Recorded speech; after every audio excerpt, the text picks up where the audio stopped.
This podcast is produced by the Suncoast Professional Firefighters and Paramedics, IAFF, Local 2546. It's intended for informational purposes only. The information presented in this podcast should not be considered legal, financial, or medical advice. Additionally, the views, thoughts, and opinions expressed during this podcast are the speaker's own and do not represent the views of the host or affiliated organizations such as the International Association of Firefighters, the Florida Professional Firefighters, or any fire department, government, or governmental agency. The content of this podcast is not intended to serve as an advertisement for or endorsement of any political candidate or political party. This podcast remains the property of Suncoast Professional Firefighters and Paramedics, IAFF Local 2546, and is produced for its exclusive use. Any use, reproduction, or rebroadcast of this podcast without the written authorization from Suncoast Professional Firefighters and Paramedics, IAFF Local 2546, is strictly prohibited. Hello, brothers and sisters. I'm your president, Jason. I'm here today, episode 5 of the 2546 Leatherhead Experience, and we have 2 newcomers to the show. Very excited today. Bobby. Yes, sir. Bobby McCue from Northport. Yes, and Sawyer. I'm Sawyer Titus. I work for Sarasota County Fire Department. And the last name Titus. Might be something, right? So talk about being the kid of a fire chief. How was that in life? Well, We got coddled his entire career so far. Yeah, I mean, gets all pretty the, much all the cush assignments Baby. like Rescue 1. yeah, pretty much. When I came in, I started in the fire service as a volunteer at Nokomis, and a lot of those guys there are Northport guys, so they're very familiar with my dad, and I promise you it didn't make it any easier. I'm sure. But it was cool to have some familiar faces and people I grew up with and be around that. But, you know, I like to think that I haven't really gotten any special treatment from many people just because of my name. If anything, maybe a little harder on me, whether it was because they liked my dad or they hated him. But, you know, growing up it's kind of weird. Every department I've worked for, I haven't really wanted to associate with it, not because of anything with my dad. I think, obviously, I'm biased, but he's a great fire chief. He's a great guy, and he was a badass fireman once upon a time. But, you know. I mean, like 15 years ago, but yes. Yeah, exactly. or 20. Yeah. You know, it is definitely weird growing up with that kind of, like, name in the fire service, just with it being local. I never really wanted to be associated with it as much, especially when I was new, just because I knew that it would, whether it benefited me or made things worse when I walked into a room. So I actually remember, like, one of my first days when I worked for Charlotte County Fire, I walked into Station 2, and they're like, "Oh, you're Titus's kid?" I'm like, "No, man, just a coincidence." Like, actually, I don't even know who that guy is. yeah, it's really weird. I saw that guy's name on a paper once, but no, we're not related. Yeah. But Well, as you know, legacies, right? So I'm a big fan of legacies. Whenever I see, you know, like the union roles, when we get new members, our secretary will mention, you know, that's a legacy from so and so, or you know, all the different departments. Some work in the same departments as their dad, some different ones.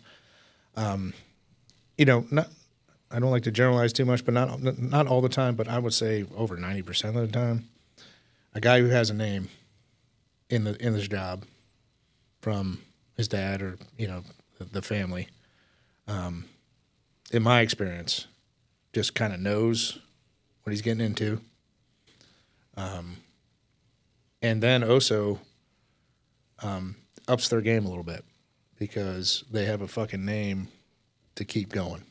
Right. The last thing you want to do, and I know you personally, is tread on your old man's name. Right. You want to make sure that, Scott Titus was a badass firefighter in chief. I'm better than that. Right. I'm gonna take the Titus name further. So, and I see that a lot with legacies.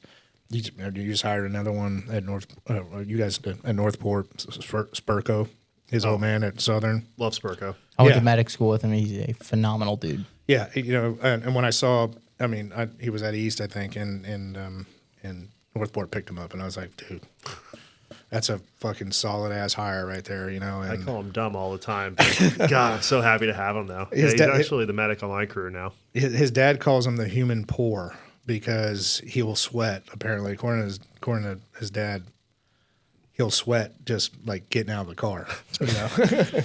And I did see that when they were doing at Northport, they were doing a drill, and these guys are running through the camera, and then Spurko runs through, and his shirt looks like he just jumped in the pool, right? And that's where his dad put in there. Oh, my son, the human poor.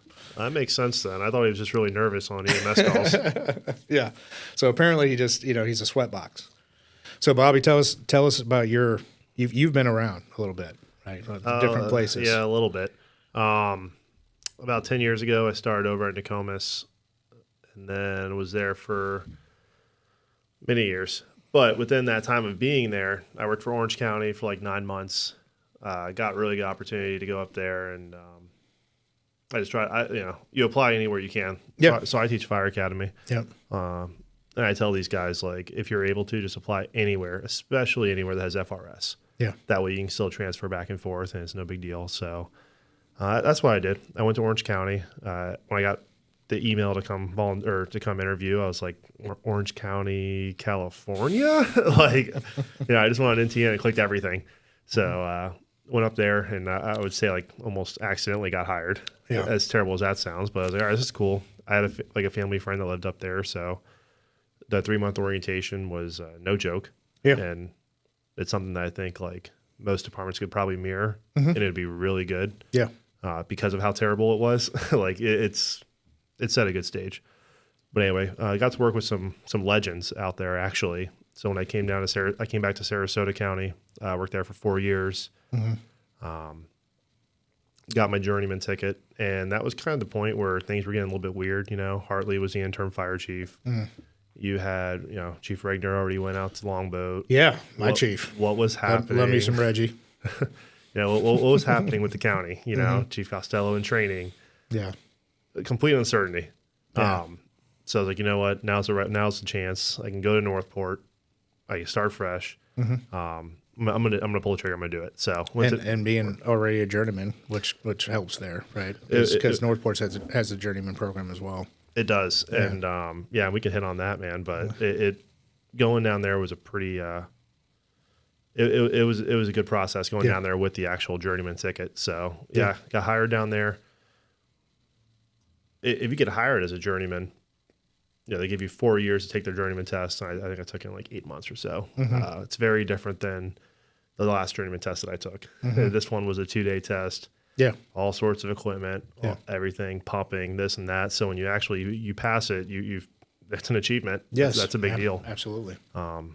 With ours, if you have 2 chances, and if you don't pass that second chance, you're terminated. It is what it is. You have a chance to resign, but you're gone. You're not staying. Yes. So negotiated your last 2 contracts, fully aware of what's in there. And I ask the guys every time about that, just, because, I'm your rep, right? And to the brothers and sisters in Northport, like, no, this is our identity. This is how we roll. So Keep it. Listen, in that test, like, there's a lot to it. But if you can't do what's on that test, I don't really want you working there. That's kind of the Hail Mary to get rid of some of the dead weight is the way that I look at it. And let's keep that in there. I gotcha. So, and you just had a youngin'. Yeah. Lincoln. About 4 months ago. Yeah. How's that going? It's an adjustment. Yeah, no shit. That's for sure. I vouched to not go the FMLA route. I took about a month off. But I took 2 weeks off prior to the baby and 2 weeks after. Gotcha. And I think that was even better than taking the full month after the baby. I got so many like projects done. I got to like relax, have a little bit of downtime. Got the nest done, right? Yeah, the mama nest. It was her laundry list of stuff. Oh yeah. Yeah, we got that knocked out. I mean, when I met Abby, I think it was at y'all's golf tournament last year, and I asked her what she looked like, a smart, beautiful woman. What the hell was she doing with Bobby? That's what I first asked her. I think she just likes firemen. Yeah, well, that's a shame. Yeah, what an idiot. Yeah, exactly. But Do you call him Link or do you call him Link? Well, we're going to that. Yeah, so we call him Link. So Okay, the real backstory is let's make this clear. Is it like the Matrix Link? No, like Linksters as in Okay, the bar. But okay. to be clear, it's the South Venice Linksters location, okay. not the Northport Linksters location. That'd be trashy. That's so trashy. Yeah, no one's getting stabbed at our Linksters. Okay. So that's where that came from. Cool. So glad you're enjoying it.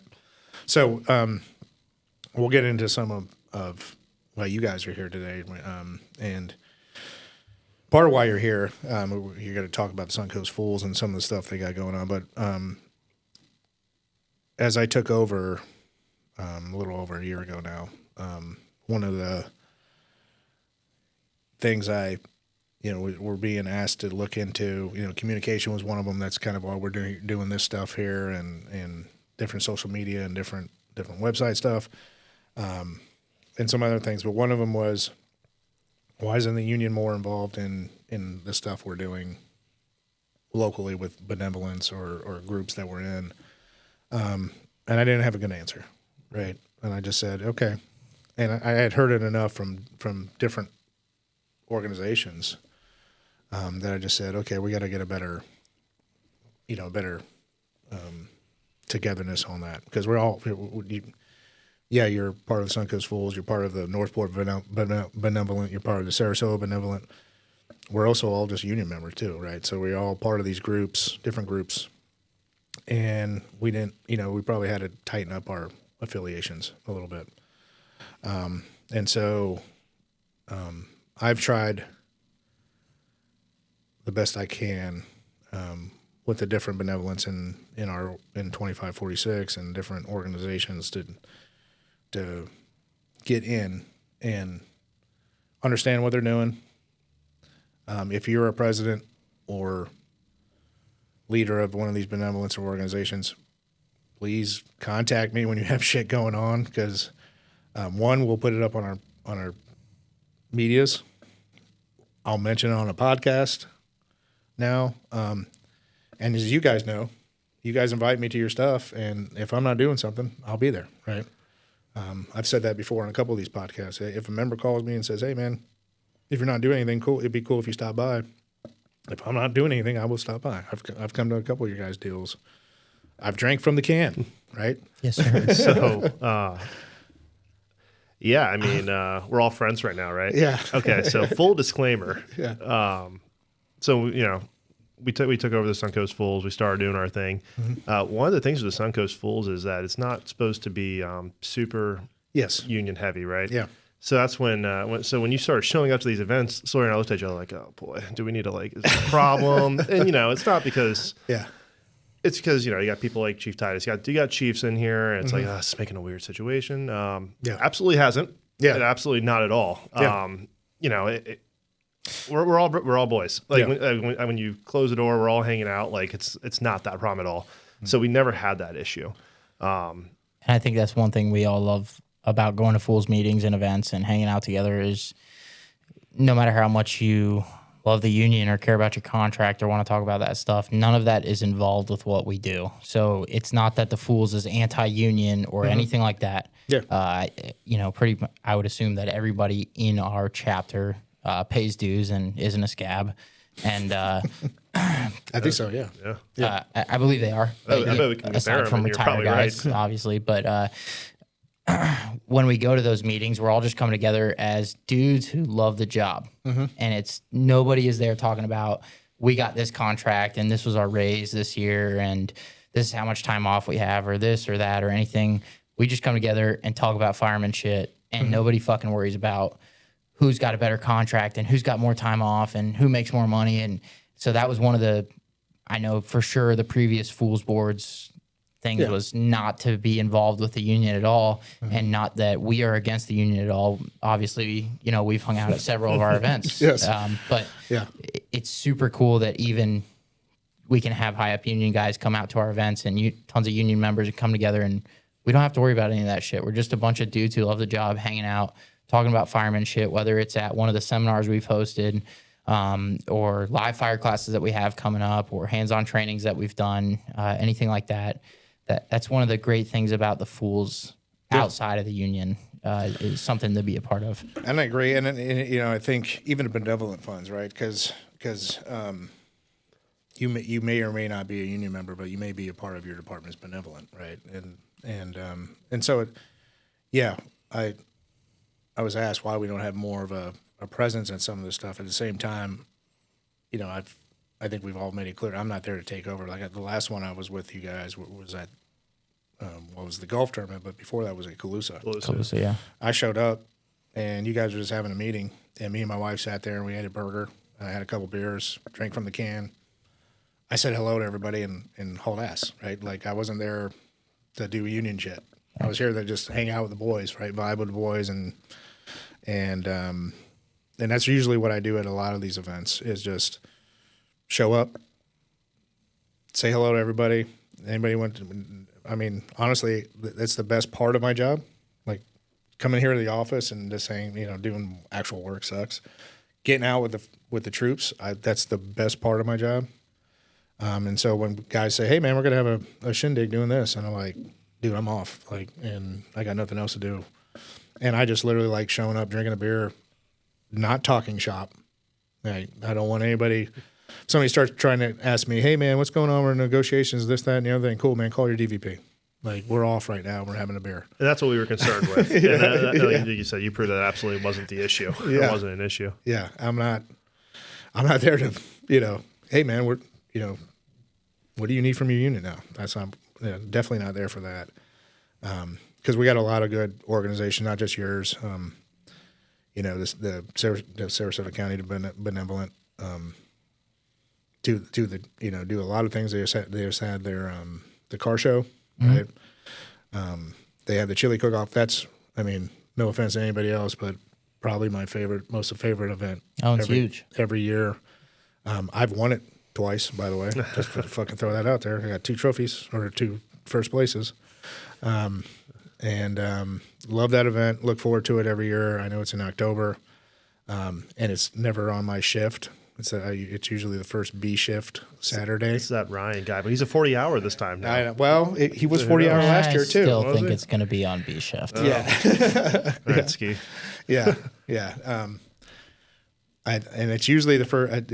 Traditionally, at least, it's been the first B shift of October. First B shift Saturday of October.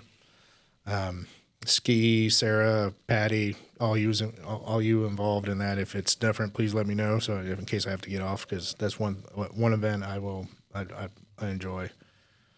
You guys, it's Northport Benevolent just had a great event for Vic Cleveland a couple weeks ago, raising money for that. Yeah, maybe want to buy a motorcycle. Yeah, I'm smarter. I'm not going to. But man, it was super cool seeing all those bikes out there. Yeah, and Definitely over 100. It was neat. Yeah, great. I mean, just a super turnout for a great dude, and just seeing those kind of events. Yeah, we want to be a part of it, right? The fire charity, there's a Manatee Fire Charity group. They've been doing a fishing tournament for 19 years.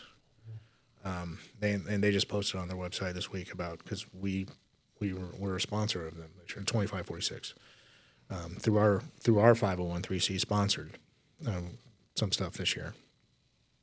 And this is for some reason, I don't know why, an organization that literally does nothing but give back to firefighters and first responders.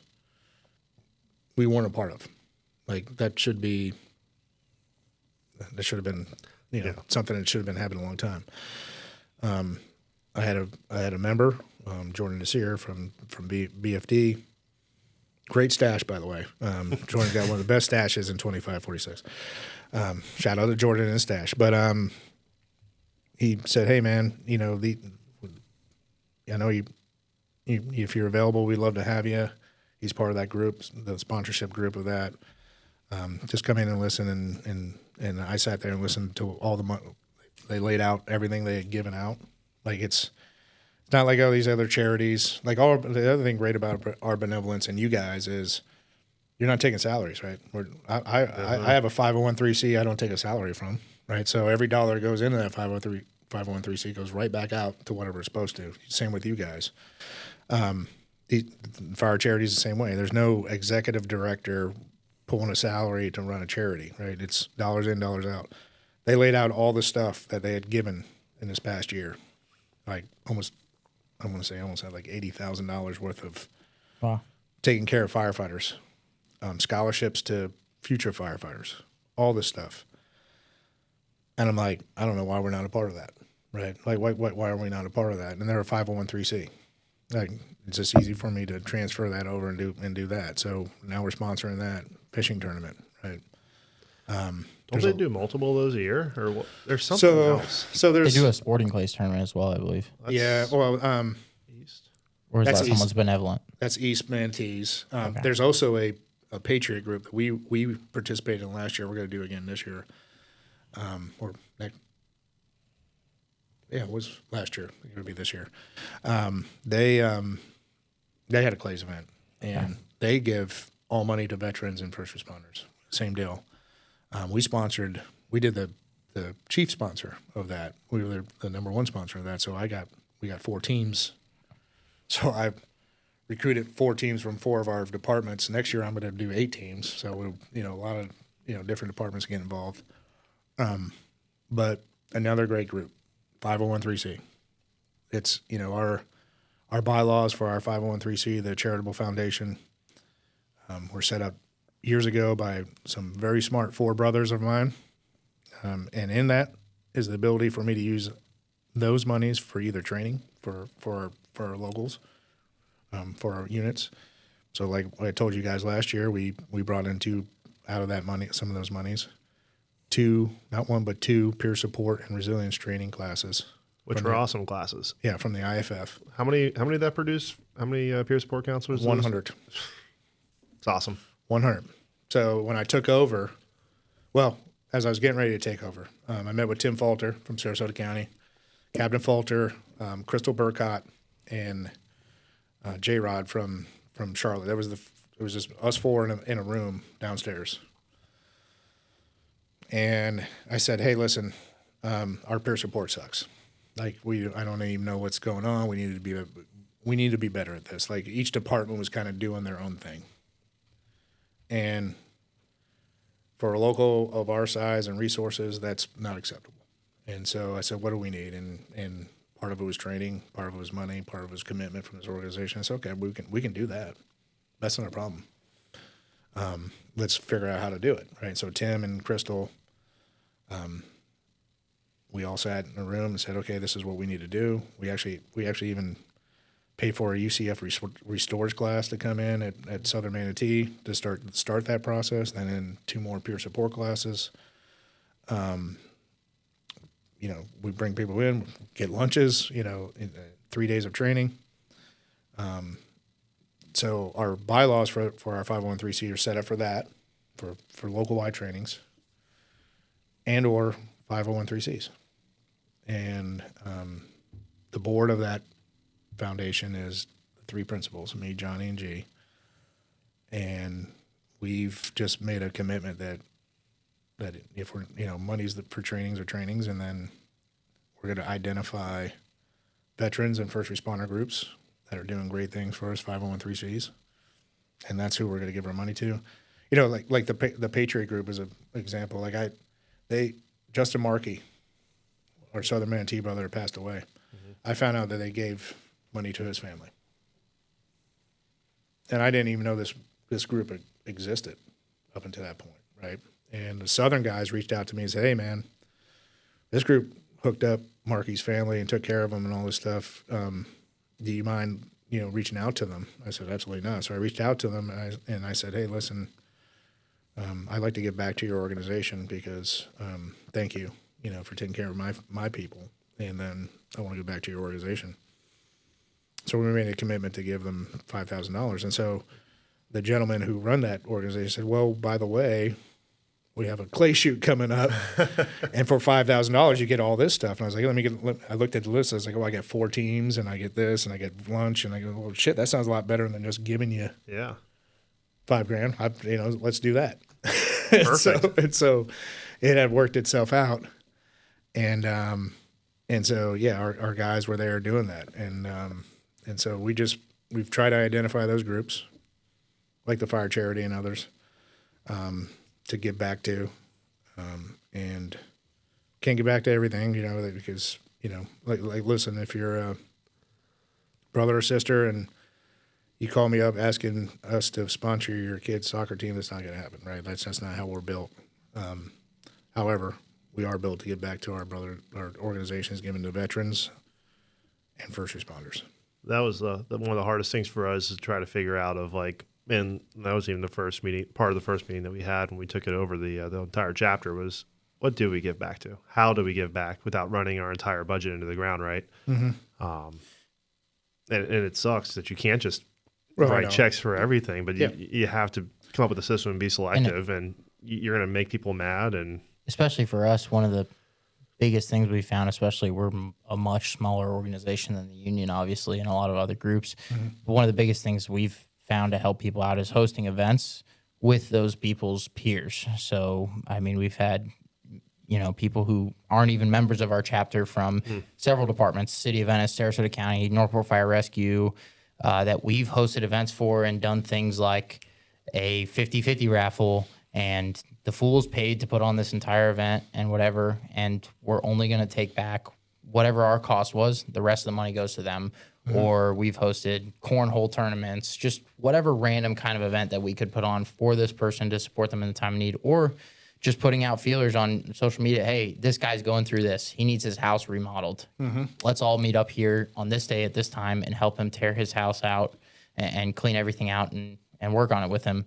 And that's one of the biggest ways we've found to support people, because it's definitely hard. Like you said, we can't support everybody, especially financially, that we want to. There's a set of bylaws that we follow, and not only a set of bylaws, but just even if you fall within what the bylaws requirements are, like what can we morally give out this money to that's not ours? It's not our money. You know, we are members of the Fools, but this money belongs to our members. It doesn't belong to us. It's not our decision to make. We need to strictly follow what's in the bylaws. But the best way we've found to support people is hosting these events. And that's a lot of, when you see the Fools putting on events, it's not something that we do to raise money for any personal interest. We're a 501c3. Not a single person on our executive board takes a penny home from the Fools. Mm-hmm. All of us are volunteers. All the time that we put into it is 100% volunteer. We're not compensated for anything. Mm-hmm. And that's why we've found it, putting on events is the best. And if you ever see something put out by the Fools, know that we're not putting on a class or a golf tournament or a cornhole tournament or whatever kind of raffle just for our own personal interest and fun and to put some more cash in our pockets. There is a brother or sister somewhere in our chapter, or even if they're not part of our chapter, but somebody local who needs our help or could use it, that we're trying to get funds to. I remember that. It was a child of one of our Venice members, and you guys had a cornhole tournament for that, an event for that to raise money for him. And you're right. It's when you run these charitable foundations, and like ours is, has grown to something else, mostly because of the tag money component to it. But, they're small, right? And we're not. We talked about MDA here a couple of weeks ago, and that's a big corporation, and 5 cents of every dollar you collect in the boot goes to. I mean, people have to live, right? So there are salaries, there's operations to all that. The other 95 goes towards raising money, which is when you look at big charities, that's actually one of the best ones, right? Because there's some charities, if you really deep dive into it, like 50 cents of every dollar you give goes back to what it's supposed to give to, and 50 cents goes to some dude making $4 million a year to run a charity. You guys are not doing that, right? You're doing it out of the good of your heart, wanting to give back to the firefighter community, and that's most of our benevolence. I know like Patty and Ski and Sarah from the county, and John Willis and others from Northport and others, that they're not they're not running a benevolent for fun, right? They're doing it because they love the firefighter community. They love their brothers and sisters, and they're just trying to get back to the community that we all love and are part of, the brotherhood we're all a part of. And that's why I think the benevolence. That's why I also wanted to try to get tied in with the benevolence a little tighter. Was if I can use my influence, either politically, locally, whatever the hell I have, to get some turnout to events. So, hey, man, I'm going to be at this damn event. Why don't y'all come out and drink a beer with your president type deal? Because I have done that, right? Just to turn it up a little bit and get some more dollars into the purse so that we can use those for other things. You guys have done a lot of training. You brought a lot of trainings in throughout the process, and I know some of them just because of shift, the nature of our work, the shift work, and everything else. You took losses on because. No, I'm serious. So because almost everything is we lost. Actually, we're terrible at this whole thing. Like, no, we're gonna run this into the ground. We're not accountants, right? So yeah. Our plan coming into the Fools was to bring cost-effective training to local firefighters, and we talked about this a little bit before the podcast started. Was you look at how many great people that we work with that just don't have the opportunity to attend these things. It's very hard to leave a wife and children or a husband and children for a weekend or a week at a time to say, I'm going to take a class. It's not going to get me a raise. It's not really going to, further me in my career, except for just kind of give me some knowledge. And I know that's a hard sell, but for all of us that are really passionate about this and want to be as good as we can be, it's definitely worth it. And I know there's a lot of people who don't get the opportunity to do that just because of their life outside of the fire service. So that was one of our big goals, was to bring the trainings here and make them cost effective. Yeah. So everything that we have put on has been a loss in money to the Fools. Every single we have netted negative on every single class, but that's actually what our goal has been the entire time, because we host things like the golf tournament is our big fundraising event for the year. So Bobby he runs the entire golf tournament. This guy is to thank for everything that we have in the Fools. He does everything that we need to get done with the golf tournament. All that fundraising money from the golf tournament on the back end, the money that we lose from those classes, we net zero. Yeah.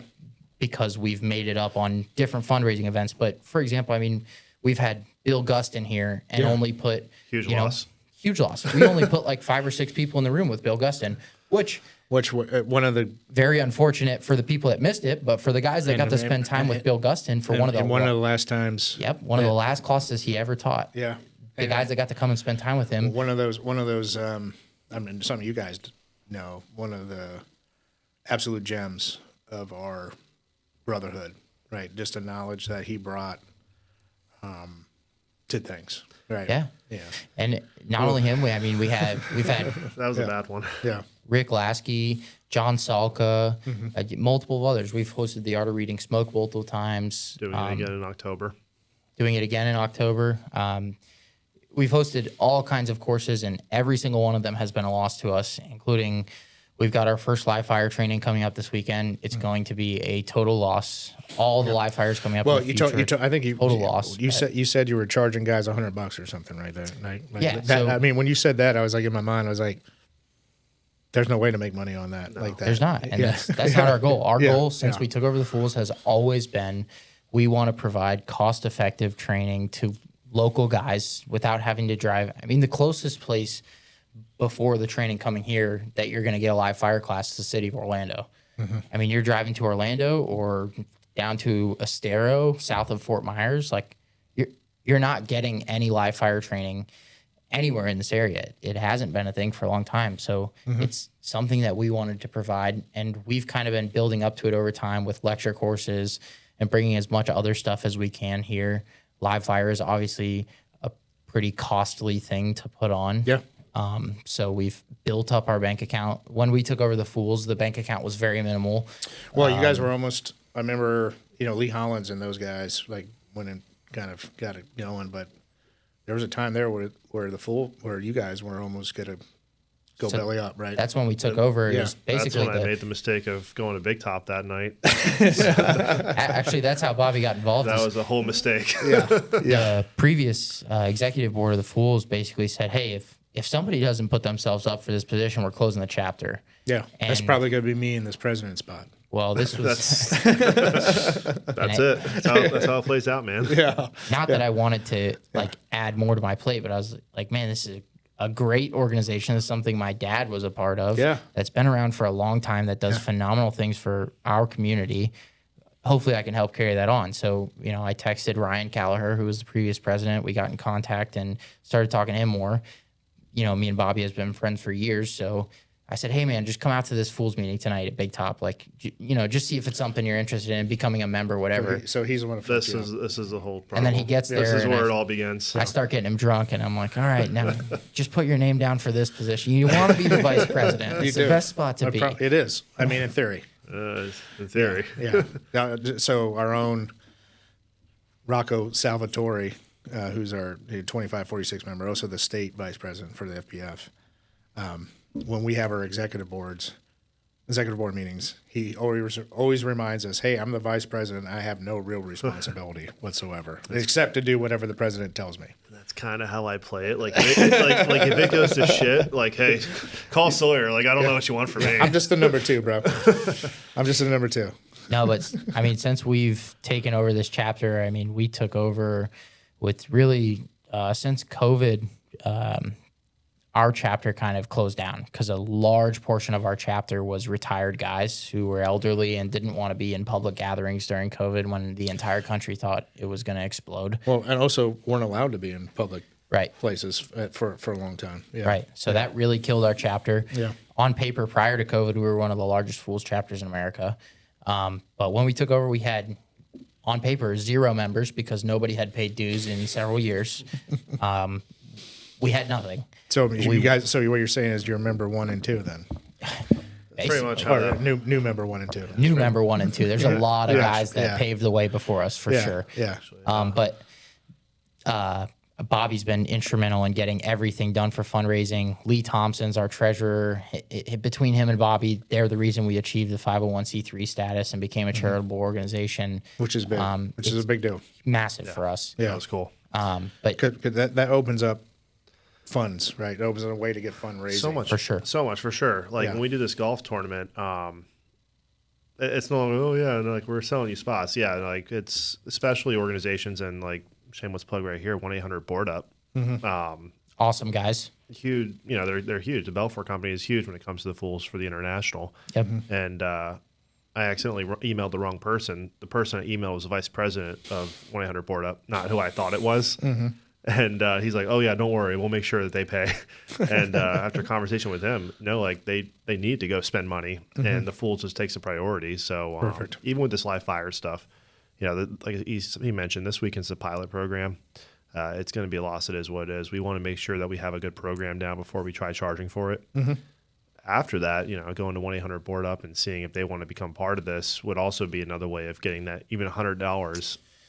Can it get even cheaper than that? Can it get to 50? Can it get to free? What can we do? Being a 501c3 has opened the door for us, especially in our golf tournament. Bobby can definitely touch on this a lot more because it's his baby, like I said, for different companies to kind of give to us.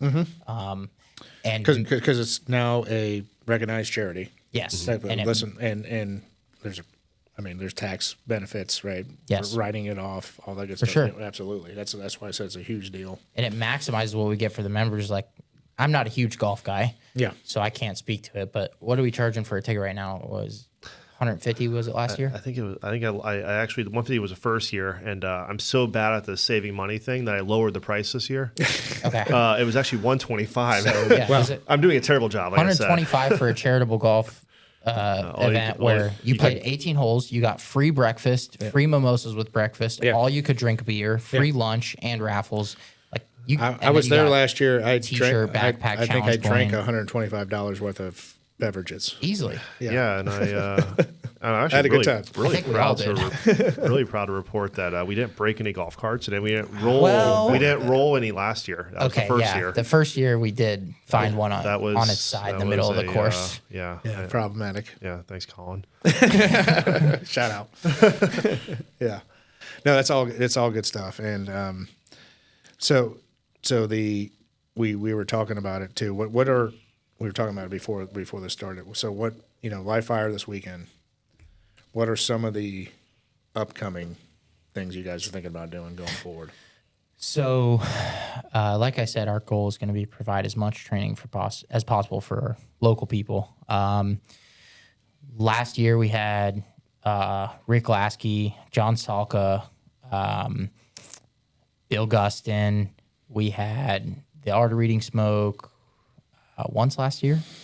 So I think so far on the books this year, we want to have Art of Reading Smoke again in October. We've got live fire this month, and then one of our goals is either quarterly or every other month. We're hoping to host a hands-on training, whether it's live fire, some kind of TRT skills, whether it's going to the junkyard or ropes. We've just actually secured a new location that we're going to be able to do personal skills with rope stuff. And me and Bobby have chipped in our own personal money to kind of build up a rope equipment cache of things that guys can train with. So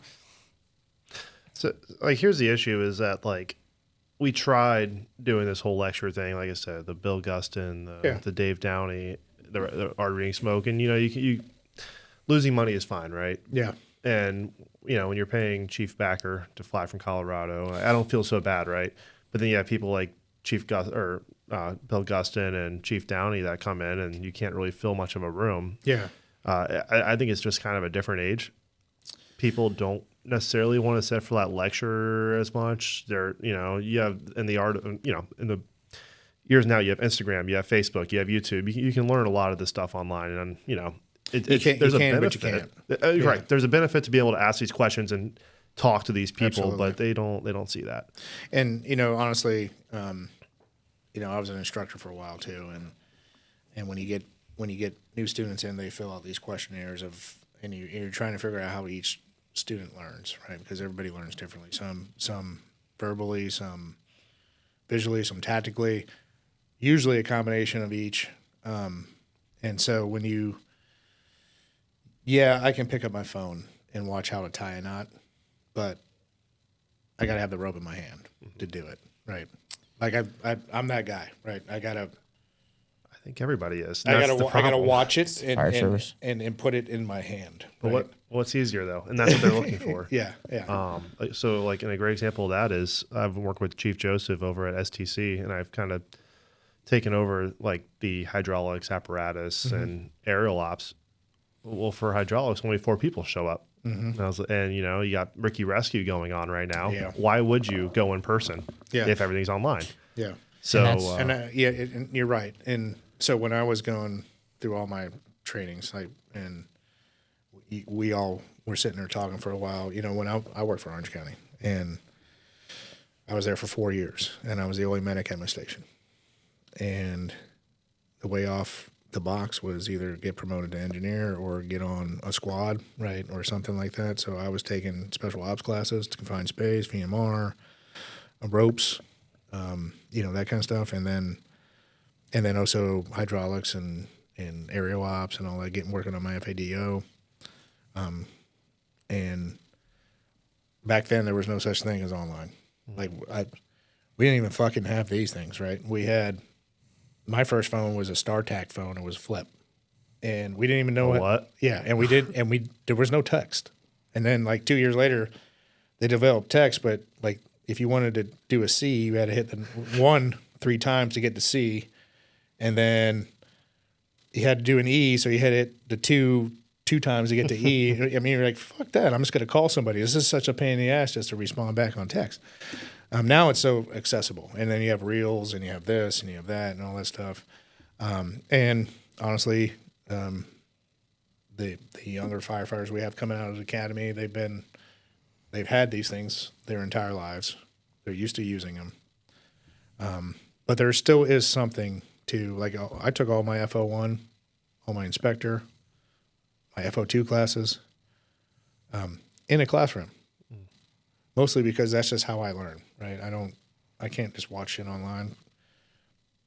We do vector solutions like we all do at work. Yeah, we do. I hit fucking next as soon as I can. I just make sure it times out and then take the test and I'm good, right? I have accomplished nothing in that, but I get it. We all have to track our training.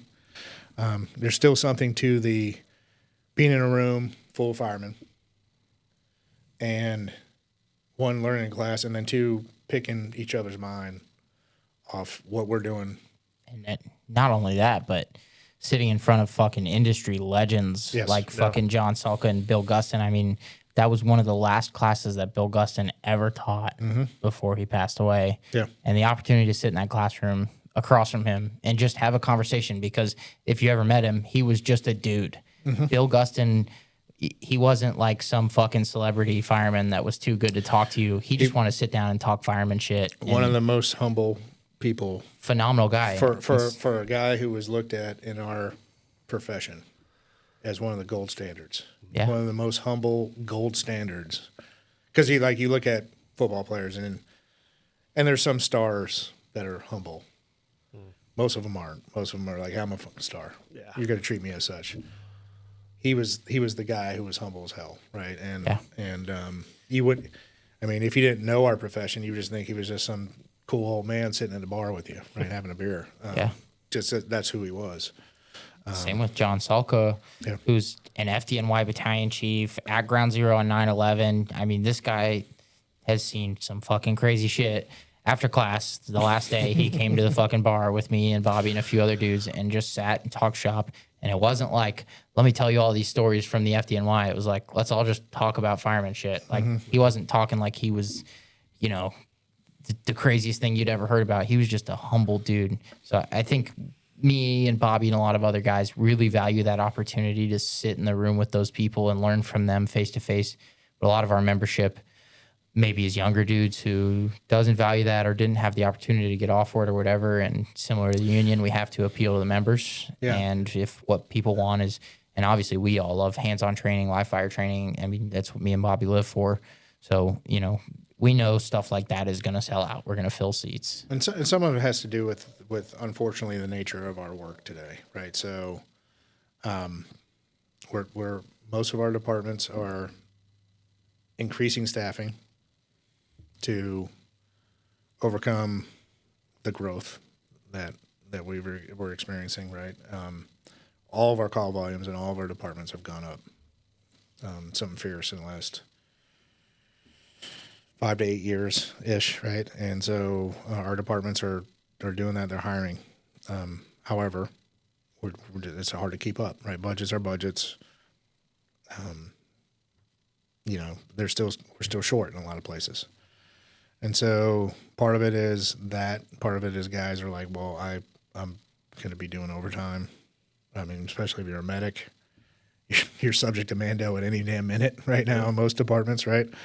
Some of it has to do with that. The ability to plan out and commit is tough. I mean, shit, dude, we have 1,600 members in this organization.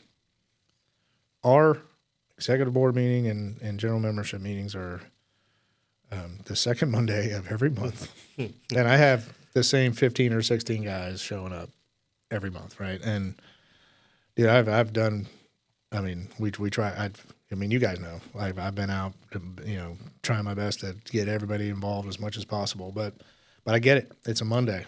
It's 10 o'clock, and people have lives, and they're working. Like a third of them are at work, and then a third of them probably have little links at home that they have to do stuff, and then Listen, Link likes to go to the bar and hang out. Yeah, well, perfect.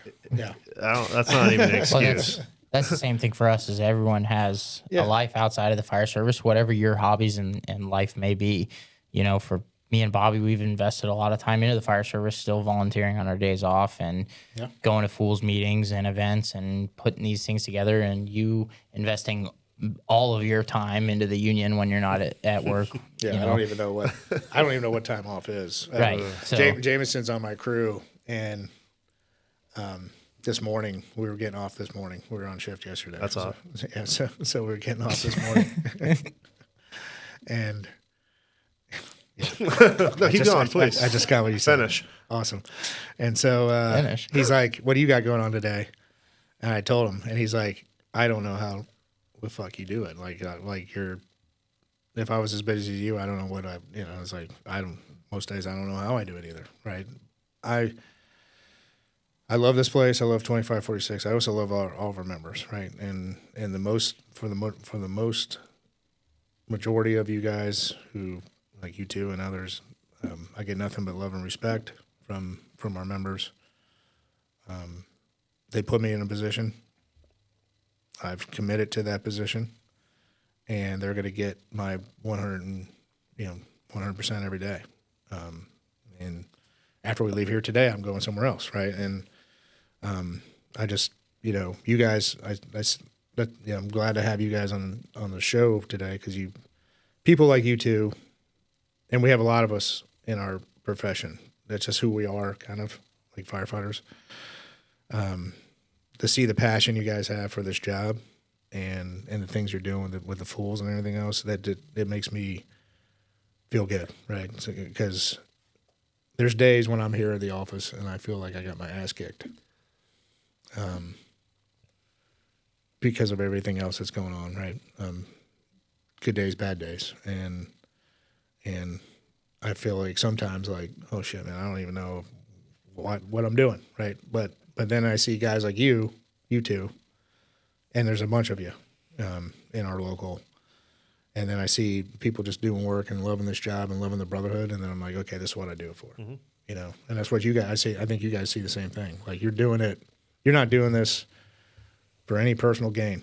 You're actually losing time out of your lives and from your families, but you just love your brothers and sisters enough to try to say, hey, man, we're going to do some things that maybe make you a better firefighter. In some of these courses, you start bringing in maybe fireground survival courses. So some of this stuff might save your life one day, and if you, through all the stuff you do, you just save one of our brothers from some bad day, then that's worth everything you've done. Oh, for sure. And not only that, but I think like one of the things me and Bobby have both preached to a lot of the guys that we've seen come through Nokomis is, hey, my whole family lives in this county. So every day that you go to work, wherever you work in this county, you might run on my family and I might run on yours.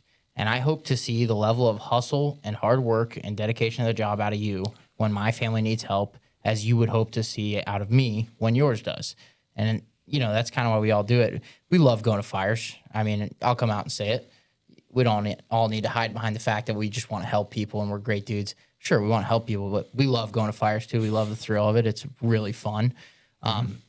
But at the end of the day, if we can help put on a class that affects one civilian rescue, one firefighter rescue, one positive outcome on any fire ground, I mean, that's the whole goal of any kind of training. Any of the search classes I've ever been to, any of the survival classes I've ever been to, if you were to reach out to an instructor after and say, hey, a skill that you taught me, I employed it on the fire ground and it positively affected a civilian rescue, that would probably change that instructor's life. They would be thrilled to know that they changed the course of someone's life just through what they taught. And the same thing for us. If we could put on, whether it was a lecture or hands-on training, a live fire day, anything like that you came out, you picked up one little nugget of information, whatever it was, because it's not like me and Bobby know everything about the fire service and the fire ground and anything like that. But if you can pick up one little nugget from anybody who's out there teaching for us or with us, and it affects somebody, whether it's a firefighter or civilian, whatever the case may be, that's the whole goal. It's just to make the fire service better. Yeah. And I think that's why, I mean, you hit on it. And when I shared my story, I guess a few episodes ago, I watched guys. So 9/11 happens, and I think to myself, I want to go fight those dudes that came at us, right? But I had a wife at home and future young family, and then I watched these firefighters, and so we memorialized the 343 they gave it. There was 1,500 dudes in those buildings going to work. I just watched something the other day. A civilian was doing an interview, and he was on the 40th floor going down. And he said to the firefighters that were going up, hey, man, there's nobody else up there. You don't need to keep going. And the guys looked at him and said, no, that's our job. And they kept going, right? And I saw stuff like that after 9/11. I said, dude, That's awesome. That allows me to serve my community, and in its purest form. Okay, I get it. We run the lift assist and we run this and run that, but in its purest form, that person's having a bad time. Like last night, I got up myself, 2:30 in the morning. Someone just needed to be picked up, needed to be moved from a chair to a bed, dialysis patient, and spouse couldn't do it, and they're having a bad time, and she's crying and saying she's apologizing. I'm sorry, I can't do this myself, and all that, and we're just like, oh, that's what we're here for, right? And not anything life-threatening or whatever, but we did what we did. They appreciated the shit out of us and thanked us, and we said, hey, no worries, this is what we're here for, right? In its purest form. Like, we get all tied up into the training, and you talked about admin, fuck union, fuck this, fuck that, right? Well, whatever. We get as firefighters, we get tied up into that at the dinner conversation. But what we do in its purest form is just awesome. Somebody is having a bad moment, and they call us for help, and we go fix their day, right? And when you just think about it in that, and just at the ground level of what we do, it's the best damn job on the planet, right? And we get paid to do it, right? For sure. Get pay good money to do it. So that was one of the big things from Rick Lasky's lecture that he taught was mindset, not only when it comes to the fireground, but every run you make having a positive impact on somebody's life. It's very easy, especially in a busy system, to become jaded to the routine runs. Bobby's worked in busy systems. You worked in busy systems. I worked in Station 1 in Charlotte County and now a busy station in Sarasota County downtown. And it's very easy to fall into that mindset of this is BS and we don't need to be here and call somebody else, whatever. But it's even easier to fall into the mindset of it's awesome that I get paid to do this. I can come here, and even if you just need help off the floor, I can have a positive impact on your life today. I can come in with a smile on my face and be super happy to make every single run and have a positive impact, whether it is picking up a remote for grandma from 2 tables over and giving it to her, or it is working a cardiac arrest or going to a house fire, making a grab, whatever the case may be. When the tones drop and the bay doors roll up, you can go out of the station and make a positive impact, change somebody's life. And you never know, whatever may seem minute to you, how major that is for that person. Are they at a turning point in their life, where this interaction could be life-altering for them, even if it seems like a BS minor conversation to us. If you come in every day with a smile on your face, go out the door trying to make a positive impact in the community, and truly live your title of public servant, you can really enjoy this job. This is the greatest job in the world. Yeah, and I think that's kind of what you guys have folded into outside of work, right? So with the Fools and we talk, I think all of our, I have to check with Parish because they're brand new, but I think all of our departments have a benevolent association now. And I think almost all of them are 501(c)(3)s too. And, you raise these monies and I know at my department, every year we sponsor families for Christmas, right? We go out and buy trees, buy presents, right? We get a list and we show up. These are kids that were probably getting almost if nothing, close to nothing for Christmas. We're not going to have a tree. We buy them turkey dinners, right? Here's your Christmas dinner. Here's your tree. All that stuff, right? That kind of stuff. One of our brothers or sisters is going through something bad. Boom, here's some money to help out, right? That's, we're built to just keep helping, night and day. We're always firemen, right? Night and day, we're always firemen. I'll be in a grocery store, and some poor old lady's looking at the top shelf, and I'll just walk by and be, hey, you want me to grab that for you? And she's like, oh, could you do that? Or we're always constantly thinking how to make the lives around us better. And then when we're at work, we actually get paid for it, which is just a double bonus, right? We get to, we earn it. No, shit, dude. I've spent a lot of my time here at the office making sure we all have decent wages and benefits because we've earned it. We put our lives on the line. We put our bodies on the line. No doubt about all that stuff. And that's why, when people, certain individuals in the community and or politics start chirping about certain things, I'm saying, okay, cool, man, come out and do a couple shifts with us. Yeah.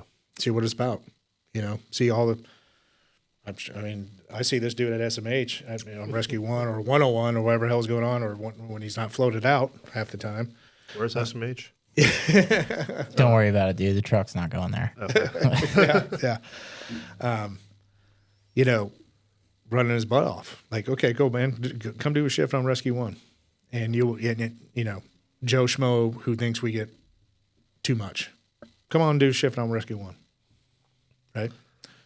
Come do it. There's a few stations down in Northport. Come run on this rescue and run your ass off 15 calls in 24 hours and see how you feel the next day. And then do that again in 2 more days. Right? Because it's like, oh, you get 2 days off. Okay, but the first day I spend just healing and trying to get a nap.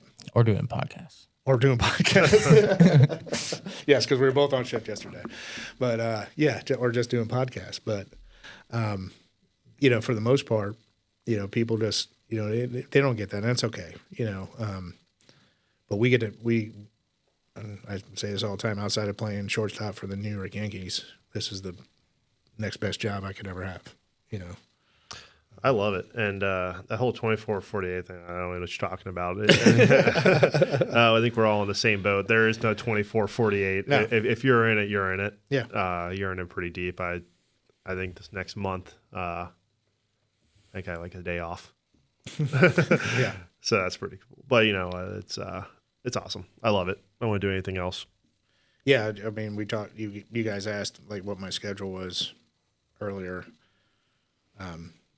If I'm not at a station, I'm pretty much doing something for the members this whole week, and I think my Saturday's off, and that'd be cool. And then maybe my Sunday, the wife and I might, get some pool time or something just to decompress. But you're right, we don't really turn it off ever. And, it just depends, and we kind of talk about, who that firefighter is. Is that firefighter the one that's going to these classes and doing all that stuff? There's 2 clear different types, right? There's the ones that are really, really into it, right? And, to those people, the 24-48 does not exist. Mm-hmm. And it is what it is. I think it's the culture, too, right? So each department has their own culture and own things that they do. And or don't do. Some of that, as we get these new younger personnel out, I think that's important that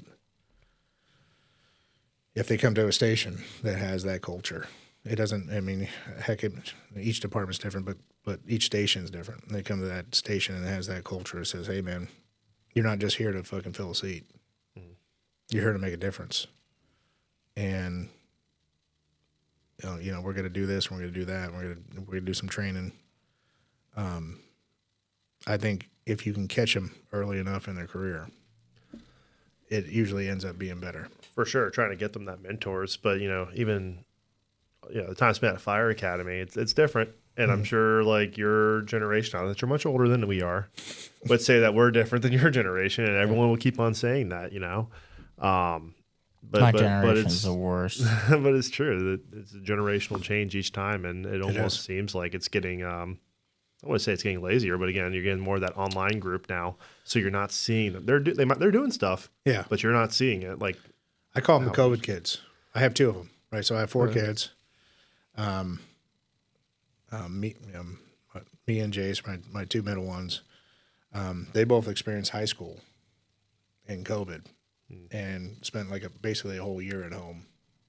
And we're like, well, shit, if I can do this at home, online, right? Why go to school, right? And I think you see that now with the corporate world, especially. People were working from home for years, and it's like, and now corporations are saying, well, now you got to come back to work. I'm like, why? I could do everything I can from here, right? And I have a better work-life balance and all this other shit and blah blah blah blah blah blah. It's definitely a different mindset, right? And the trades, we're a trade, right? Firefighters are a trade, plumbers, electricians, mechanics, all them. That's a trade. They aren't as sexy as they were maybe 10 or 15 or 20 years ago. However, for the most part, because of supply and demand, pay a hell of a lot better. Man, dude, trying to find an electrician right now to do something in your house. One, trouble, right? Problem to do. Two, when they finally get there, you're paying like $50 or $60 an hour in labor, right? Which is crazy. Shit, dude, I'll come over. We'll pull up a video on YouTube. Yeah. Figure it out. Yeah. And or kill ourselves. I mean, but no, yeah. Maybe. So yeah, like, dude, I can't do HVAC stuff. I can't do plumber stuff, right? And there's not a whole lot who can. And so I would like to see maybe we've lost, this generation. Maybe this isn't the best thing, but maybe after that, because I do see even when I talk to a lot of our elected officials, they recognize that. That's part of why we get a lot of things we get done politically in Tallahassee and DC and others, because the elected officials recognize what we do. First of all, we were willing to put our lives and body on the line for a greater cause, but two, there's not a lot of us wanting to do this anymore. When I showed up in Orange County in 2002, 1,400 people showed up to the civil servants test at the Central Florida Firegrounds. When I was wanting to move to the West Coast, applied for Sarasota County, 150 showed up for like 14 spots. 19, when I applied for McCue, 19 showed up for 2 spots. Right? Now, dude, because we're all medics at McCue, we have a spot. We're lucky if we get 2, maybe 3, right, to choose from. I mean, the last go around, we had some guy from the Panhandle show up in a Columbia fishing shirt and shorts, and was just like, "Hey, man, I'm on vacation this week with my wife. Saw you guys were hiring, so I put in." And it's like, what the fuck? I like him. I like his guts. You have your medic ticket. He did. You're hired. Yeah, I mean, he was in the Panhandle. He was leaving whatever department he was in. That might be their uniform up there. He was retiring from whatever department he was from up there, and was just kind of like, "Hey, man, this might be a good second." He was like 52, 3 years old, and was like, "This might be a cool gig to hang out with for a couple years." And we did our interviews in our chief's office, and the chief and I looked at each other like, what the fuck just happened? Right here. I mean, we had a couple other candidates, and luckily we had one good one. Or actually, we had a couple good ones, but he was just, I was just kind of like, are we really to that point now? Where we're getting dudes in a Columbia fishing shirt, Schwartz, and shirts, and some Hey Dudes, visiting Longboat Key, and oh, by the way, I'm going to apply for a job and see what happens. I like it. But so it's funny.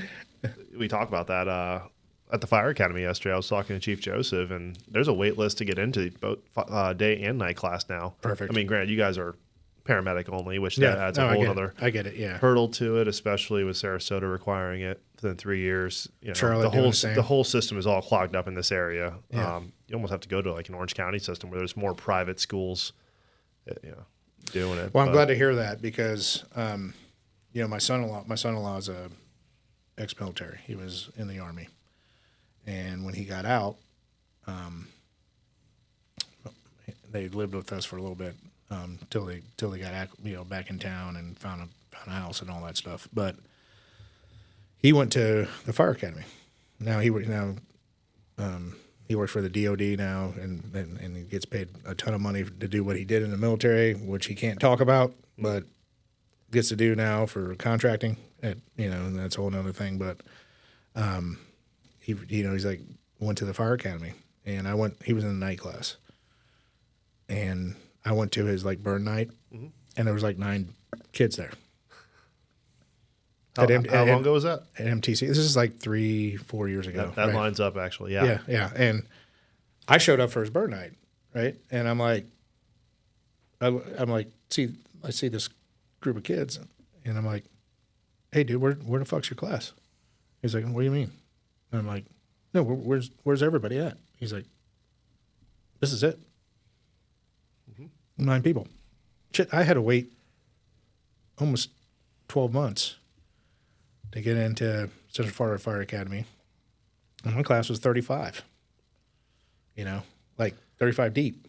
Yeah, no, there was a huge drop in admission. Yeah. Like, that's kind of what caused a lot of these problems. But with the hiring problems, we're full swing back again. Perfect. Like they had another I'm glad to hear it. informational meeting yesterday, and Chief's like, I have 2 spots I can give out, and there was way more than 2 people that walked through those doors. Love it. Okay, good. So we're back on track, like I said, with Good. the paramedic thing. I don't know, but fire's going. Well, it's just that unfortunately the nature of the beast. Longboat's been doing it for almost 30 years now, where it's been all firefighter paramedic. We had a few EMT when I got hired on 19 years ago. We had I think there was 3 EMTs left that were kind of grandfathered in. But Chief Hallis, when he came in, said, nope, we're going to do. His vision was because of where we're at and our transport times. Transport time during season, it's 45 minutes. Yeah. We need to have medics. And if we're running hot somewhere because of our extended times, we need to have 2 medics in the back. Because we'll pull the guy off the truck or engine and do that. That is the vision. That is where it's going in Florida. Good, right, or indifferent. Right. Some departments are doing it. Some are not. I don't really have a stance on it. I think I don't know that it's necessary, but I think what they're seeing, I could speak to his department when we negotiated a few years back. The medics. We had medics dropping their patches because there were just not enough of them that they couldn't have a home life. Right. They're getting mandoed. In Charlotte County, you saw that shit in Charlotte County when we were there, man. It was bad for a minute. They're getting mandoed. I work 24/48, not really, right? I work 48/24. Polk County was going through that for a while where they were just losing people left and right because they were just mandoing every day. Polk County got to a point where there's 20 or 22 mandos a day. The reverse Kelly day. The reverse Kelly day is what I call Polk County. Yeah, John Hall, their president, has done amazing things there. Shout out to John. When he took over, Polk County was in absolute disarray, and negotiated. Well, first of all, worked on the politics. Didn't go after any spots, just mostly education of their commission. Just say, hey man, this is not sustainable, and educated them. They got some buy-in from their Polk County Commission. They started upping the pay a little bit. I mean, that's the first fix, right? Fix the pay problem, make it more attractive to come there. Do that, but also then they started working on scheduling things. They got a Kelly Day. Made an effort to understand that work-life balance is important to the firefighter. That's also part of the recruitment and retainment problem. Is today's newer firefighter believes in a better work-life balance. They don't want to kill themselves, right? And dude, I was one of those guys when I got hired. I was like, I don't give a shit, man. Just pay me more, and I'll just work overtime and make a ton of money, right? And that mindset is now flipped. Well, at least for me too, because I'm old. But the younger bunch that we have are more like, hey man, I want to be home with my family. That's more important to them than making $1, right? We have a good job and it pays X, and I'm good with that, and I don't want to have to worry about mandos. So to fix the problem we had in Sarasota County, increase the supply, make it a requirement. Every 3, you got 3 years to get on. You got to go to medic school. We're starting to see that now. Had a good sit down with the fire chief a few weeks back, and he told me that right now in Sarasota they have 47 in medic school. That's a lot. Yeah, That's 47 personnel right now in medic school, right? And you've gotten a couple guys like Sawyer here who came in with their medic ticket already, right? So that's helpful. But they're trying so that guys like Sawyer don't have to be stuck on the damn charge spot forever, because then right now he's young and hungry and loves the spot, right? But eventually he wants to run ride the engine, maybe be an engineer one day, all that other stuff. You have to provide those opportunities for growth, right, within your department. And you can't do that if he has to ride the rescue all the damn time because you don't have enough medics. So that's the problem. No, and I completely get it. Like we were talking earlier about your Orange County experience, right? Being stuck on the box. Like one medic, that's how you fix 8 this guys, problem. one medic. Yeah, that's how you fix the problem. Yeah. And it's kind of cool. So I was in Orlando last week talking to some of the guys that worked for Orange County, and I was like, "Hey, they got Chief Rathman up here," and they're all like, "You know what? Even at Orange County, they're like, we've heard he's been killing it down there as far as like the way that they were kind of fixing some of these issues." And everyone's kind of like, "Oh, well, he's just making this Orange County." They have a pretty good organization going. Yeah, operationally, it's a good organization. There are some, I'm not going to get into too deep into that because there's issues, but we're on podcast, right? But so there are, there's always difficulties whenever there's a change in mindset and culture, right? But it's a double-edged sword. You have to, one, bring in what you think it should be best to push the organization forward. At the same time, recognize the culture that is there that the guys have enjoyed for a while, right? When I took over this thing, it's the same thing, right? I want to push the envelope forward. I want to evolve this organization. At the same time, there are things I recognize that this organization is going to maintain forever, just because who we are, and we're not going to change that. So it's a thread the needle kind of deal. Yeah. I think Chief's trying to do that, and we talked about it with your dad, right? And me and others who are in leadership positions. Somebody has to make the decision, and usually it's a flip of a coin of whether or not a guy agrees with it or not, right? Yeah. I make decisions all the time that some guys like and some guys don't, and it's just the burden of command, I guess, is what it is. But it is what it is. But Orange County did. I mean, politics is what got them where they were. We talked about that earlier. They took a contract all the way to public hearing, and 6-0 voted against the county for the union on that commission. 25-4-4. Yeah. Sound about right? And the insurance trust and a defined step plan for the first time in that organization. And retro. Yeah. Yeah. But that's Chris Ritchie and those guys. Chris Ritchie is president of 2057. That dude probably never has to buy a beer again for the rest of his career in the city of Orlando, right? Yeah. Because of his ability to pull that shit off, right? And nor should he.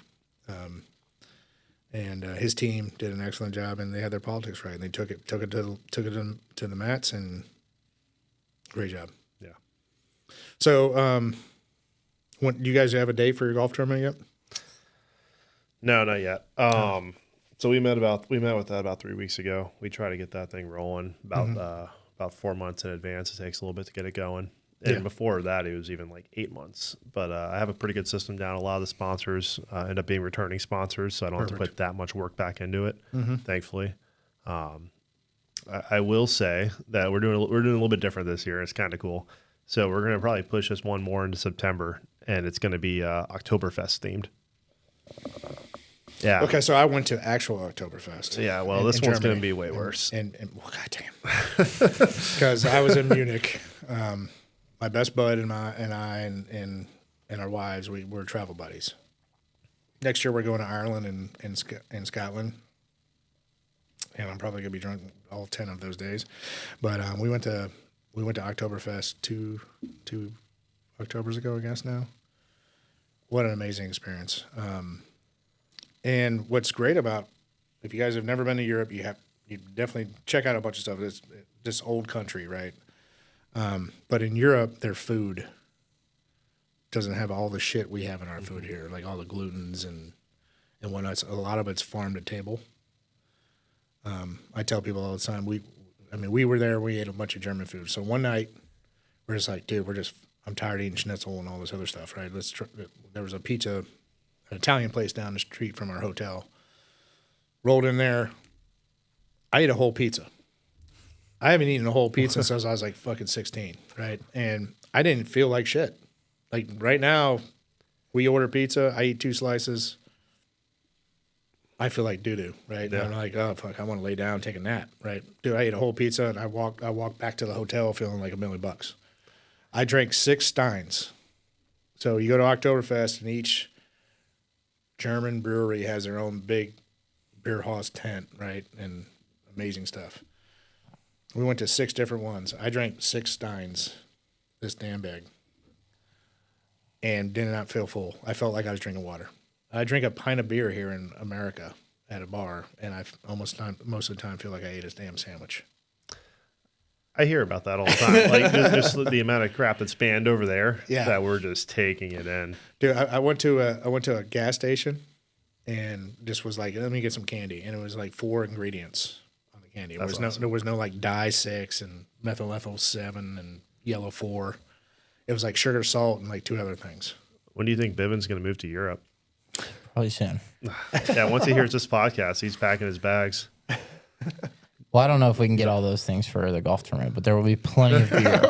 Plenty of beer, I promise that. Okay. Yeah, we're working with Back Porch Brewery, who's perfect. always been awesome with us. They actually just got a new brew house, so they're able to make much more beer. They've upgraded, so they're growing. They're getting busier. It's awesome. They've been super great to us from the beginning when we started taking this over.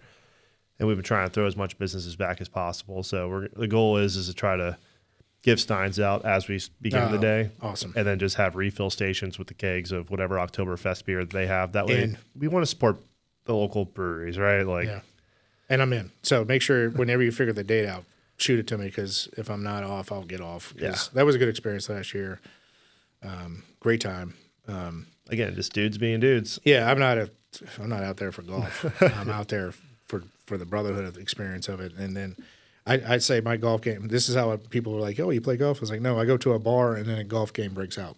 Right? That's how I define my golf game, right? I swing some clubs and the ball goes in the general right direction. And the good news is if it doesn't, there's 3 other guys hitting too. So one of them will go in the general right direction and then we'll just keep playing, right? Well, with this the golf course, when I send them, I'm like, hey, listen, these teams need to be playing in this specific order. And they're all like, what? That's weird. I'm like, no, it's because I go down the list and I see the names and I won't put the tryhards with the sponsor. Like, Yeah, no. like I'm not putting Sawyer with our sponsors. Well, I mean, I don't think you played last year. No, right? Sawyer's he's not allowed to play. You drove around in like the 4x or something. yes, Or- and drank a lot of beer. We might have brought some UTVs out, yeah. Yes. I don't know why we keep getting invited back. Yeah. Well, It's actually ridiculous. I think the community. We've done a really good job. Like you guys have, I think, all of our benevolence, all of our organizations done a really good job involving the community into our lives, and we got a really good community outside of us that are very appreciative of what we do, and would love to give back, right? And so when you have a golf course, and it's like, hey man, we just want to have a firefighter tournament and we're gonna raise some money for it and all that stuff. If they're not in, somebody else will be, but most of the time they're like, oh, that's great, Absolutely not how that conversation went the first time. Yeah, actually, That was not how that conversation went. I had to beg them. There was a previous firefighter tournament at this course that earned a lifetime ban. Oh, really? And they're Yeah, like, God, yeah. please just don't do it like they did it. And, Because I gave them this whole pitch. Oh, yeah, no, we're a charity, this and that. And they're like, okay, well, it's my turn. 15 years ago, you guys came out here and destroyed it. There was a guy in his boxers throwing up in the tee hole. I was like, I know that guy. I've heard the story. It won't be like that. And yeah, no, it hasn't. We've been doing a good job keeping it under control. Perfect. Yes. So I'm going to go over, we're going to wind down here a little bit. I'm going to go over some stuff that we got going on locally, and then we'll talk about some of that and then kind of break up because we can't run this forever, right?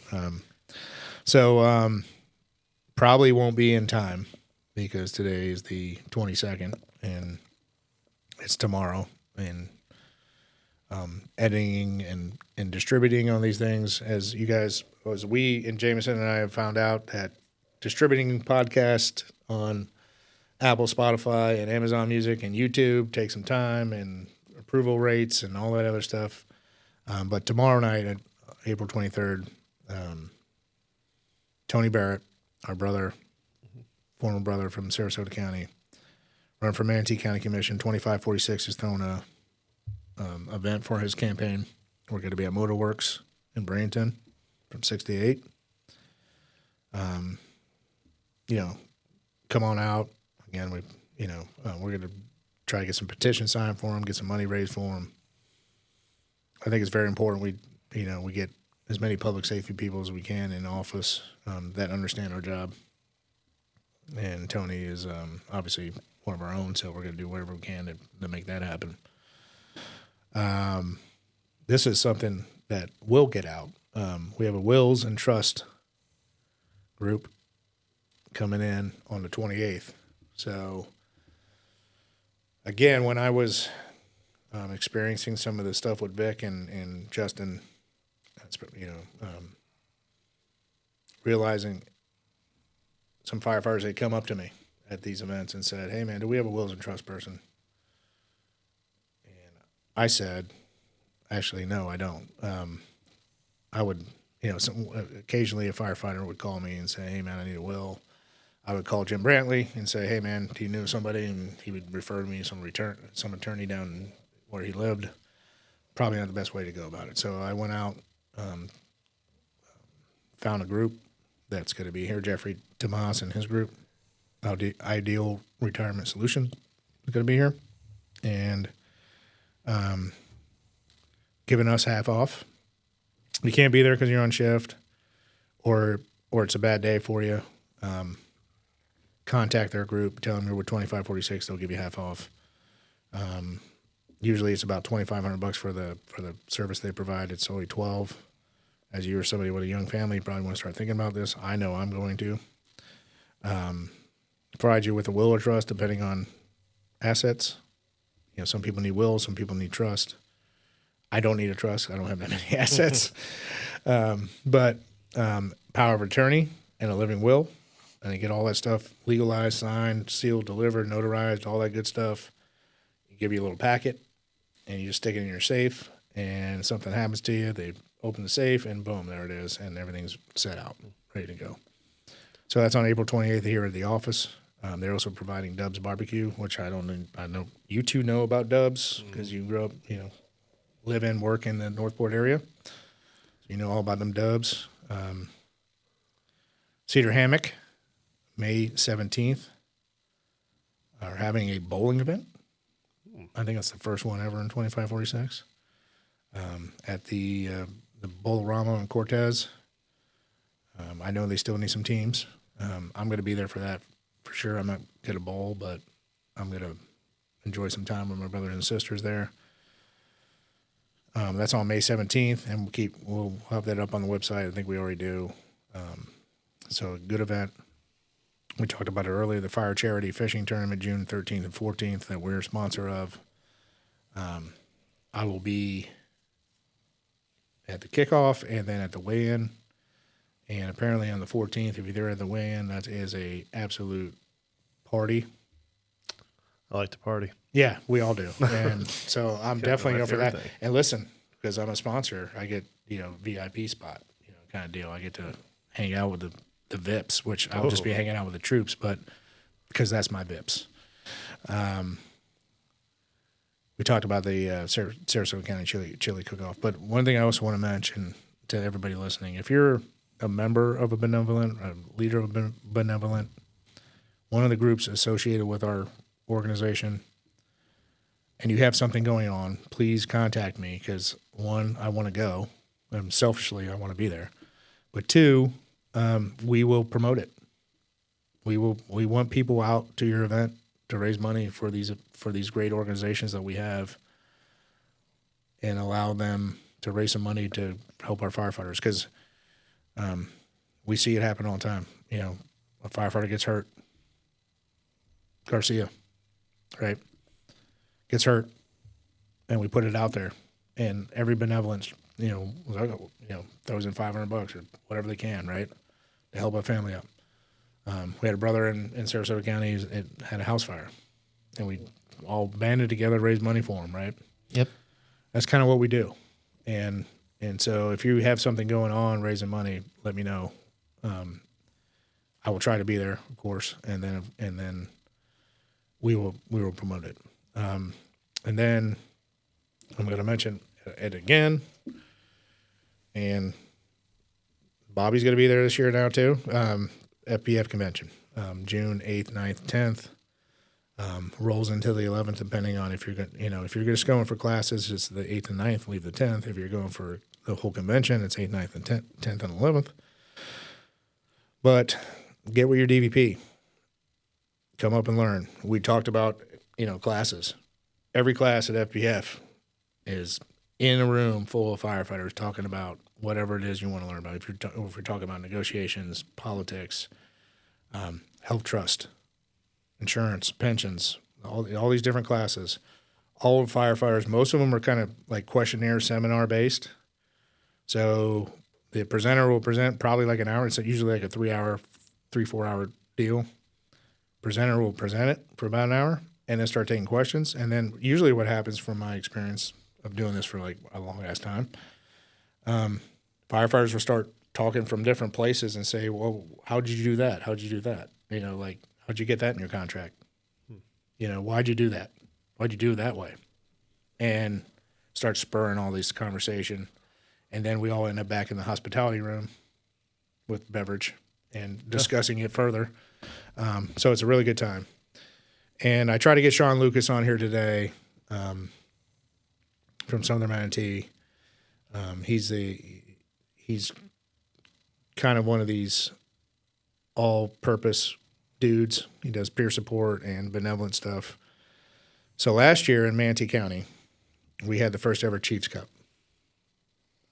I heard it, yes. Yeah. So it was Cedar, then Southern, and then Longbow Key. We had our 3 tournaments. If you were a team that entered in all 3, they kept your scores. And at the end of those 3 tournaments, whoever the best score won the Chiefs Cup. Somehow fucking Sean Lucas's team won last year. I don't know. That sounds rigged. Under debate. It's under debate. I don't know how that worked, but we're going to do it again this year. Sean's working on those dates. Sean, Greg Howell, and Zach Shield, the 3, doing that stuff, are going to work on those dates. But stay tuned on that. That's coming up again this year. And then we talked about it a couple weeks ago, and I just want to give an update to every member. MDA this year, 2546, raised over $150,000 for MDA. That's awesome. Yeah. We're doing some good things, guys. You guys are doing some good things. I appreciate all these groups. I know you mentioned it before. Are we doing a bus this year? Absolutely. August 6th. August 6th? All right. Yeah. August 6th, we're doing a bus. Going to the summer camp, Umatilla. And we talked about it last episode. We have a raffle this year. It's an involvement raffle. So whether you come out for a political event, any event that promotes 2546,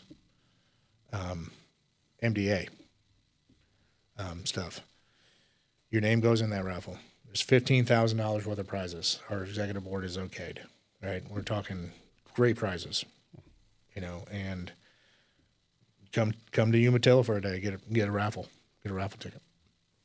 Come see the good stuff we're raising money for. That's how much we're committed to doing, getting people involved. In fact, shout out to our executive board. They did something. So I'm not even going to take credit for this. They did it.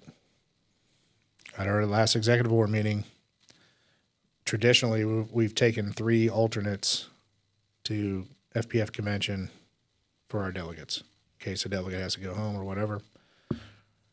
Our executive board recognized that we're trying to train the next generation of leaders in this organization. They okayed up to matching delegate for alternate for delegate. So up to 17 if people were interested in being there for convention. I suggested 5. They threw 17 out there. So this executive board is just as committed as I am, probably more, to training up the next group of leaders of this organization. I'm a big believer in the moment you take over a spot, you should be trying to find your replacement. And we're all doing that, and we're doing some good things. And then our next meeting is May 11th. So if you're available with that, I think it's a B shift. So just to be clear, so this raffle you're doing, so it's any event we go to, so it's the MDA, it's the meetings, it's every event. Yep, because we just want involvement, right? And so generally we do it also in the political years because there's a lot of stuff going politically. Like you've been out holding signs, right, at the polls on All days. sorts of shenanigans. Yeah. That kind of stuff, MDA, going to commission meetings on behalf of the local, doing all kinds of stuff, right? Yes, it's just more of an involvement raffle. Like, come out and be involved. Yeah. And then every time you do it, your name goes on the spreadsheet. We run the raffle in December. So everybody's in there. You could be in there 20 times. And which is what I would love to see. I would love to see 20,000 entries, like 1,000 people 20 times. And come out, do that. And then winning some prizes. I mean, we had, like I said, smokers, GoPros, freaking fishing rods, all kinds of good stuff. So I just gift cards. email, or somebody's out there, or is there a website portal on the website? Yeah, so usually what happens is there's a point person, right? So let's say, let's just use the bus, for example. I'm going to be on the bus. Okay. So I'll just have a sign-in sheet. Here, put your name down. Most of the people I'll know, but I can't remember 40 names, right? If it's I'm going to use an example. Tyler Roderick, our political liaison for Sarasota County, he went to a budgetary meeting for Sarasota County and had 4 or 5 other members there sitting with him, listening to what the budget was, and also be there in presence to understand, to put support for the public safety budget. All their names are on there. That's awesome. All that stuff, right? Oh yeah, we talk about like an involvement problem, and that's like a great solution, right? Like you're doing great on all levels. Listen, brother, I'm trying my best. That's great. Us and the executive board is trying. I want everybody to be involved, and I want everybody to understand what their union dues are paying for. And dude, if you want to just travel with me for a week and see everything I do. No, I don't. I don't. Yeah, I mean, but I believe you. But come on, and I'll say, hey, listen, come on. We all talked about this week when I'm up to. The grind don't stop, right? And come on out and learn, experience it, be involved. There's more to it than just paying dues. You get out, you get what you put in, right? You get out what you put in. You're gonna announce these raffles at the this year's holiday party? That's actually a better idea. So That'd be fun. We usually do it at the December executive board, but since we have a holiday party now, that's actually a great idea, Bobby. I love the holiday party. We will do it at the holiday party. We'll throw it up on the big screen, and we'll have all the prizes here. And if you're here in attendance, you can take your prize home. It sucks. I won't have there's still time. I was gonna say I won't have a pregnant girlfriend this year, but we're still only in April, so we'll see. Yeah, that's true. That's true. And No DD. So I'm glad you guys were able to get on here and talk about what you guys are doing. Before we leave, I also want to talk about, because I'm very proud of her, your sister. Yeah. She, Sawyer's sister, she's going to be in the Secret Service. Mm-hmm. That's crazy, right? Yeah, Talk super about that. cool. Talk about that a little bit. That's super secret. Yeah. You actually can't talk about it. It's in the name, so. Yeah. No, so growing up, she got pretty much all the good genes. I got like the dumb, degenerate fireman one, but We talked about that. So, like Yeah. the movie Twins, she's the Arnold Schwarzenegger, and you're I am Danny DeVito. Yes, there Yeah, you go. so All right, perfect. no, but Picture she's up there, awesome, my man. baby. She's probably one of the smartest people I've ever met. Yeah. For some reason, she decided to invest that in law enforcement, but whatever. Yeah, but we'll talk about that later. Yeah. Yeah. No, but she's awesome, man. She was kind of in between career decisions, didn't know what she wanted to do. She did like some ride times with local law enforcement. She talked to some people that she knew that were federal agents. She applied for all kinds of jobs. She ended up getting hired by the Secret Service. Bobby's dad, as a longtime law enforcement person, helped her a ton with shooting. She scored #1 and was a top shooter in her federal law enforcement academy and her Secret Service academy. And she's a fucking badass. She's training jujitsu every day. Still, I mean, she was a collegiate athlete, so she's still running and working out every day. That's awesome. She's an animal, so she'll be graduated from the Secret Service Academy this summer, and Perfect. yeah, she's awesome. No, your dad is very proud of both of you. I like to kid you because we're firemen, we're brothers, so I like to kick you in the nuts as much as I can. But your dad is very proud of both of you guys, and him and I were talking a few weeks back. He was here at the office, and we were talking about some other stuff, but you can see the absolute pride in his eyes when he speaks about you guys, and he talked about you, how you're taking all these classes and trying to better yourself, and you're taking all these special operations courses now on your own. And I see you. We're friends on Facebook, and I see all the stuff you're doing. So he's very proud of both of you. And he shared with me that she was going through there at that time. And I was like, holy shit, dude, that's an intense training program. Yeah. And then additionally, Secret Service was created for counterfeiting back when we had a piece of paper that said it was American dollar, and we didn't really know if it was American dollar, and they would figure that out for us all. And then it evolved after Lincoln and a few other presidents got shot. And it's like, hey, man, we probably need to have somebody watch these dudes, right? Because it's a problem, right? After him and McKinley and these dudes all were getting clipped. It's like, okay, man, we need to figure this out. To be willing to serve your country and literally, if need be, put your body between you and somebody else. That's a lot, man. That's definitely a lot. And we do it in our job. We risk a lot to save a lot. To see her doing that, so I can just tell you, your old man and your mom, or probably mostly your mom, did a really good job. Thank you. And they're both very proud of you. And so, all good things. Thank you very much. And then this dude over here, I'm so glad his son looks just like his mom. Yeah, the big old ears. Handsome dude. Just, again, glad he looks like his mother because you're not very attractive. No, but, it's all right. Yeah, apparently Abby, like you said, has something for dumb firemen, so I totally get it. She has bad eyesight is what she has, so. Yeah, she does wear glasses. I just ripped the glasses off and I'm a 10. Same. I do the same thing. My wife has terrible eyesight, and that's why I'm with her. I just look like a blob as soon as those glasses are off. She likes it. I don't know. A blob with some facial hair. Perfect. Well, brothers, thank you so much for coming on today. It's been fun. Episode 5 of the 2546 Flight Runner Experience. We're going to make sure we sign the flag before we leave here.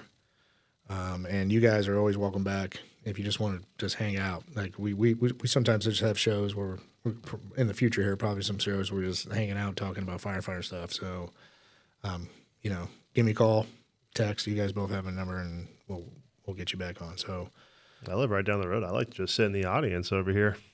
Yeah, that's true. Sit back and watch. That's true. So thank you so much, brothers, for being here, and we're going to sign off. Thank you. Thank you very much.